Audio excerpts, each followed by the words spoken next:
এই বেটা এদিকে আয়। বুড়া মানুষ রিক্সা চালায় সেই জন্য অপমান, ওই বেটা তোমার বাপের বয়সে, আপনি কইতে পারো না। এরপরে উঠলো রিক্সায়, 7 মাথা থেকে 14 মাথায় যাবে। ওখানে যায়া বলল যে ভাড়া কত, সে চাইলো 10 টাকা ভাড়া। আরে বেটা 10 টাকা ভাড়া, রেড বই দেখা।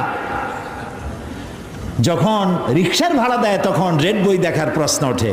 আর যখন শাড়ি কিনতে যায় লেখা আছে ফিক্সড প্রাইস, ঢোকার সাথে সাথে একটা 7 আপ অথবা একটা কি ঠান্ডা মান্ডা কিছু একটা দিল, খাইয়া ঠান্ডা।